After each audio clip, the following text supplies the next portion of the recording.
افغان لوبډلې د نیپال لوبډلې ته د 130 منډو هدف کښېښوی.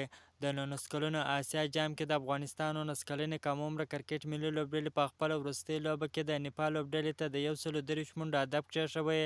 د تل په څېر یو ځل بیا ډېره خرابه ناکامه توپونه وکړله چې ونه توانېدله چې د نیپال لوبډلې ته یو ستر هدف کښېږدي. د نن سیالۍ ټاس افغان 19 کلنې لوبډلې وګټئ چې په خپله د توپونې پرېکړه وکړله. په 15.4 اورونو کې د ټولو لوبغاړو په سوځېدو سره 130 منډې جوړې کړې. د افغانستان په توپوونکو یوازې فیصل خان و چې نیمه سلیزه یې جوړه کړه. نور توپوونکي بیا ونه توانېدله چې د افغانستان لپاره دې ډېرې منډې جوړې کړي. د 19 کلنو اسیا جام کې افغان ځوانانو ډېرې خرابې سیالۍ ترسره کړې چې په لومړۍ لوبه کې د بنګلادیش لوبډلې څخه ماته وخوړل. په دویمه لوبه کې بیا د سریلانکا لوبډلې څخه ماته وخوړل.